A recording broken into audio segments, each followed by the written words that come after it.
Rule number 8 from Jordan Peterson's 12 Rules for Life, the rule that he considers the most important rule in that book, is tell the truth, or at least don't lie. Let's go. Yeah, make it look easy. Hey, stand up guy, boom, 10 toes. Big body pull up in a Range Rover. I can change the whole game when I say so. I pull up, shut it down. This morning I was doing a little journaling, and I don't journal every day. This isn't like a morning routine life hack video by any regard. I was just writing down some thoughts. What are the core values of the content that I want to share on this channel? What are the standards? What are the bedrock ideas, concepts that I live my life by, that I build companies by, that I advise founders and entrepreneurs and executives on? What are those ideas that drive my daily decisions, my daily actions? And the first one I wrote down is tell the truth. And it shocked me when that happened, not because I think that somehow I'm virtuous in that way, but why it shocked me is for so long, I was one of those people who told little white lies. I would, in an effort to be a people pleaser, to be nice, I didn't want to be mean. I didn't want to be aggressive. I didn't want to come off as disagreeable, even though I probably am a disagreeable person by nature. I've always told little white lies.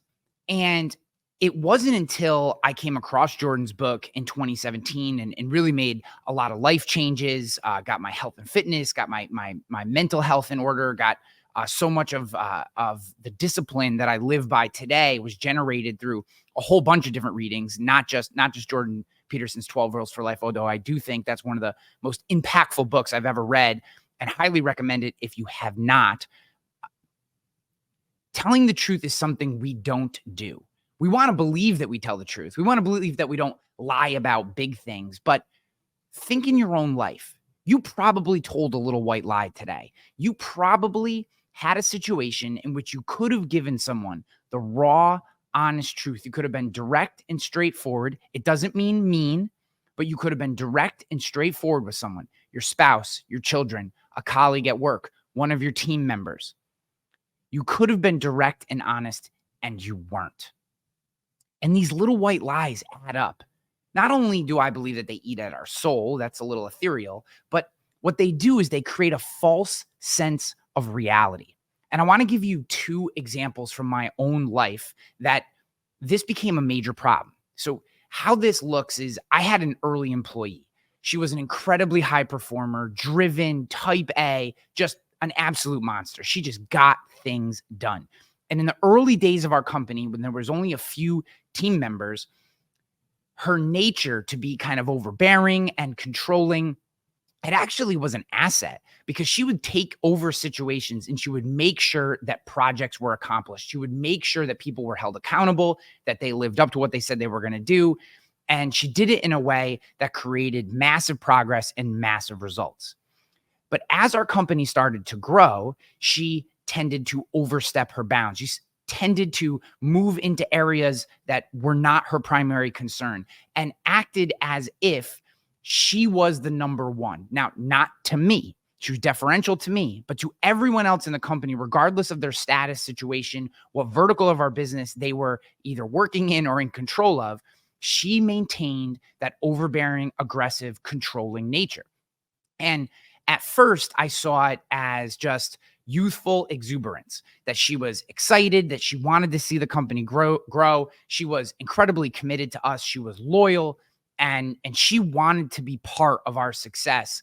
And I thought that as we grew as a company, as she saw how I led, which is kind of this of service mentality, which I've talked about in other videos and most likely will again, that she would start to see through my leadership, through my example, how you have to give people rope, you have to give people space, you have to give people an opportunity to own and make decisions in the areas in which they've been given ownership. And she did not. And here's where the mistake comes in. Early on, I knew this about her. I did not correct it. As we grew, I started to get complaints. And what I would say to people is, you don't understand. She is a high performer. She is driven. She is just kind of aggressive, hard charger. That's the kind of person we need in this company. everything will be okay. And then when I would do one-on-ones with her, I would gloss over these interactions. I would soften them. I would give her tangential feedback and never just directly say to her, you have to stay in your lane. You have to take control of, and you have to be responsible for the things that you are responsible for, and let everyone else do their version of how they want to lead their department, as long as it fit the standards, obviously, of our company. And by not being direct with her, by not being honest with her, by not sharing with her that the way she was going about her business was creating a real problem in our company, the issue, it metastasized, it spread, and it became a real problem. And ultimately, we lost 2 employees because they didn't want to deal with her anymore. They didn't want to be under her thumb. And that was a problem. And at that point, losing 2 employees that were otherwise good performers in the company, people who we would never have let go, that were growing and maturing into their roles and were contributors to the team, by not being honest and direct with her, by telling her these little white lies that, oh, how you're going about it is okay. You just have to work through things. Everyone has different style. I didn't want to have the hard discussion with her, and I was not honest. And therefore, she was living in a false reality. She was living in a reality that what she was doing was okay, that she wasn't the problem, that it was just a remote workforce or different styles of work or different personality types. And that wasn't the truth. The hard, unfortunate truth was that her disposition and the way she was approaching people, the way she spoke to people, the way she wrote Slack and email messages was creating a problem. And it was absolutely positively the way she was going about it. And I did not address that issue until it was far too late. And ultimately, through our investors and our board, I was forced to remove this person from her position, which created all sorts of other problems. And when I look back on it, it's not her fault. It wasn't her fault. I didn't tell the truth. I wasn't honest and direct with her. I didn't sit her down and have a conversation about what was actually going on and setting reality for what it was. That while she was a driven, hard-charging, performance-based employee who I did love having on the team, she had to do real work to change the way that she addressed other employees. Because this was the point of Jordan's talk back in Utah, that our reality is set by the words that we use. Words are real, words matter, and if we do not tell the truth, we create a false reality in which people respond to. How would she know that I believed that she was actually the problem if I never actually shared that with her? If I always tried to massage it or whitewash it a little or dampen the feedback or make it seem that what she was doing wasn't actually the problem?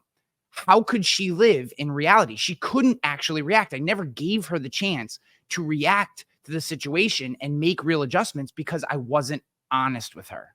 And now, 3 years later, having worked with countless entrepreneurs and executives, being a board member of other organizations, talking to other friends who are CEOs and entrepreneurs themselves, I've realized that this is a very common problem, that we have so many things to deal with in our lives that we do not want to have those really tough conversations. We don't want to tell the truth in the moment because with telling the truth comes all sorts of emotions, complications, frustrations. The meeting that you wanted to be 20 minutes now becomes an hour or longer, and you're dealing with another problem. And as leaders, as executives, as entrepreneurs, founders, we don't want to add another problem to our plate. So we feel like if we can kick the can, if we can just get past this conversation, then hopefully things will work themselves out. My friends, nothing gets worked out on its own. That is a cliche that does not translate into reality. We as leaders have to address things head on, and we have to tell the truth. Telling the truth is not something we just need to focus on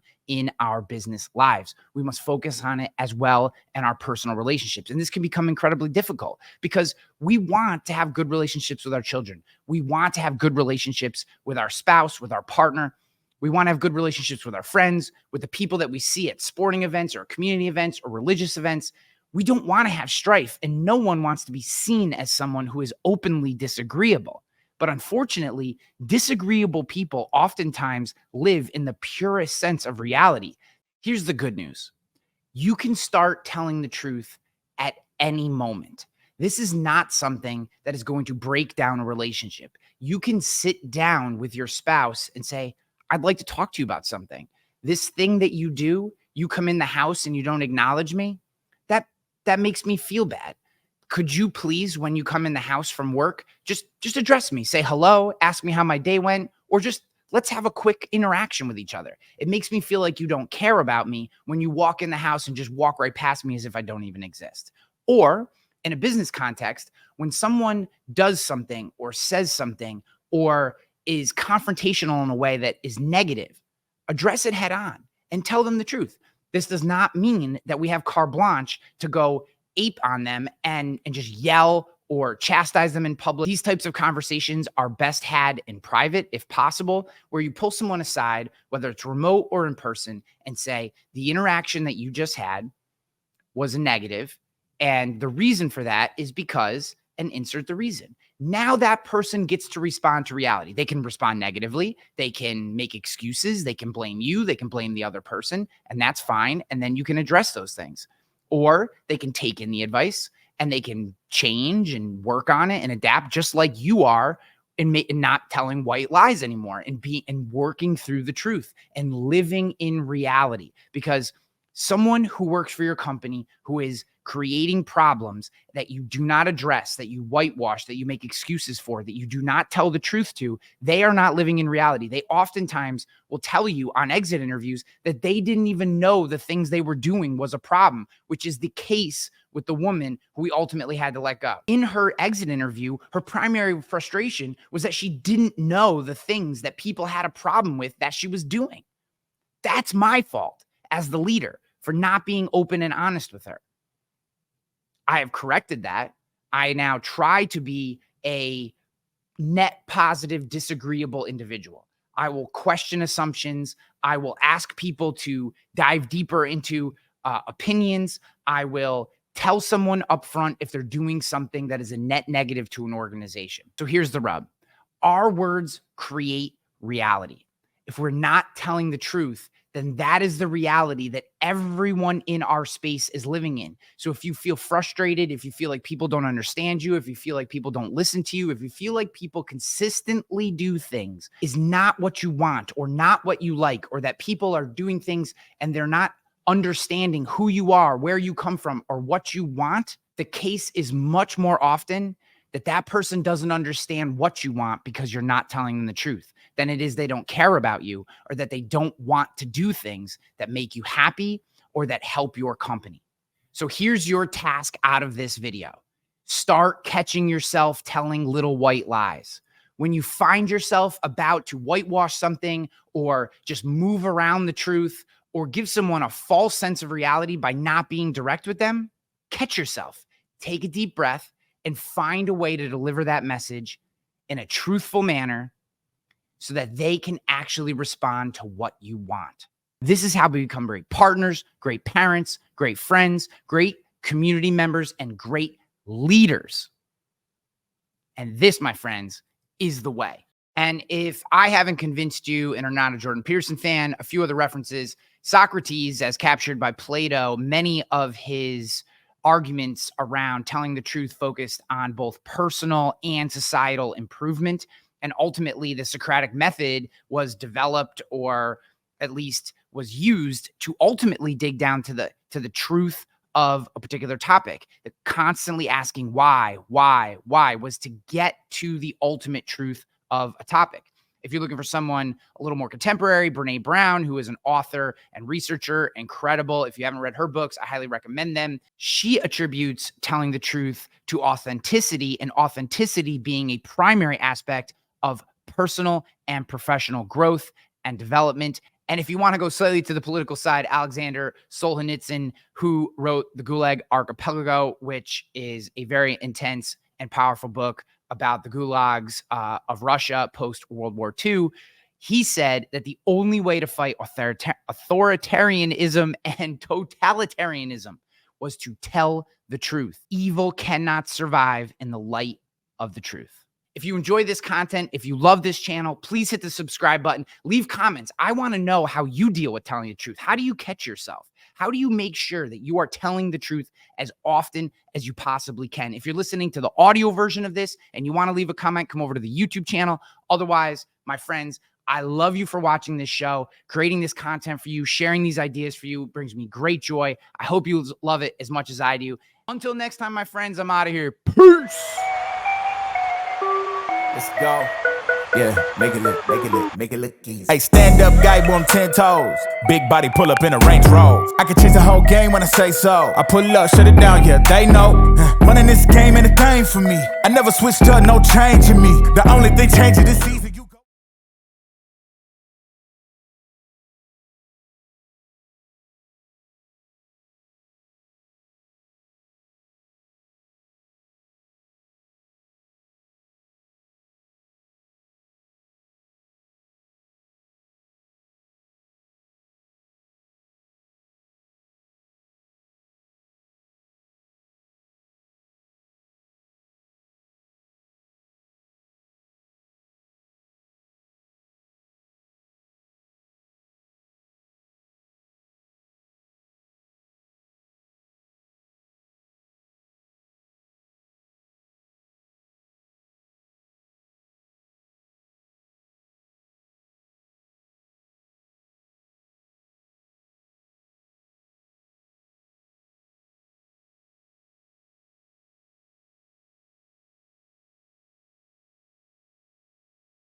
And if you want to go a little political, Alexander, and if you want to go a little on the political side, Alexander Solzhenitsyn